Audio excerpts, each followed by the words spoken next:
Israel ও যুক্তরাষ্ট্রের বিরুদ্ধে সামরিক অভিযানের তীব্রতা আরও বাড়িয়েছে ইরান। তেহরানের দাবি, চলমান সংঘাতে তারা ধারাবাহিকভাবে ড্রোন ও ক্ষেপণাস্ত্র হামলা চালিয়ে শত্রুপক্ষের গুরুত্বপূর্ণ সামরিক স্থাপনাগুলোকে লক্ষ্যবস্তু করছে। ইরানের সশস্ত্র বাহিনী জানিয়েছে, অপারেশন ট্রু প্রমিস 4 এর 28তম ধাপের হামলা ইতোমধ্যে শুরু হয়েছে এবং এই ধাপে ব্যবহার করা হয়েছে সম্পূর্ণ নতুন ধরনের শক্তিশালী ক্ষেপণাস্ত্র। ইরানি বাহিনীর ভাষায়, এই হামলার উদ্দেশ্য শুধু সামরিক প্রতিরোধ নয়, বরং যুক্তরাষ্ট্র ও ইসরায়েলকে একটি স্পষ্ট বার্তা দেওয়া, যুদ্ধ থামেনি, বরং আরও তীব্র হচ্ছে। ইরানের ইসলামী বিপ্লবী গার্ড বাহিনী জানিয়েছে, এই ধাপে প্রথমবারের মতো ব্যবহার করা হয়েছে খাইবার সিরিজের নতুন প্রজন্মের ক্ষেপণাস্ত্র।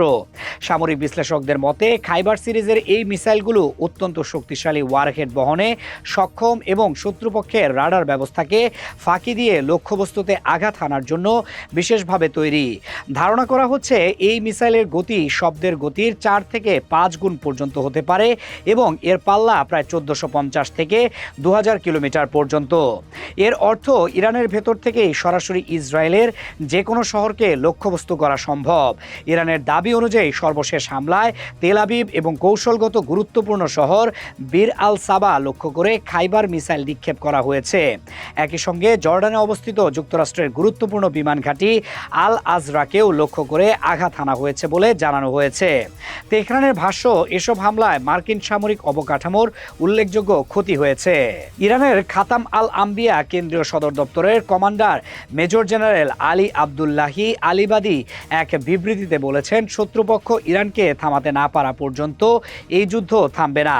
তিনি মার্কিন ও ইসরায়েলি গোয়েন্দা সংস্থাকে উদ্দেশ্য করে বিদ্রূপ করে বলেন, আপনারা আমাদের মিসাইলের সংখ্যা জানেন বলে দাবি করেন, কিন্তু যুদ্ধক্ষেত্রে আমাদের নতুন মিসাইলগুলো গুনতে থাকুন, তাহলেই ইরানের প্রকৃত সক্ষমতা বুঝতে পারবেন।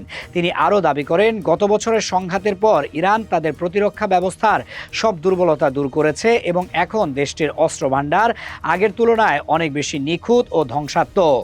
এই হুঁশিয়ারির কয়েক ঘন্টা আগেই ইরান খাইবার মিসাইল ব্যবহার করে ইসরায়েলের গুরুত্বপূর্ণ তেল শোধনাগার হাইফা রিফাইনারিতে আঘাত হেনেছে বলে দাবি করেছে তেহরান। ইরানের ভাষ্য অনুযায়ী, এটি ছিল তাদের তেল অবকাঠামোর ওপর মার্কিন হামলার প্রতিশোধমূলক পদক্ষেপ।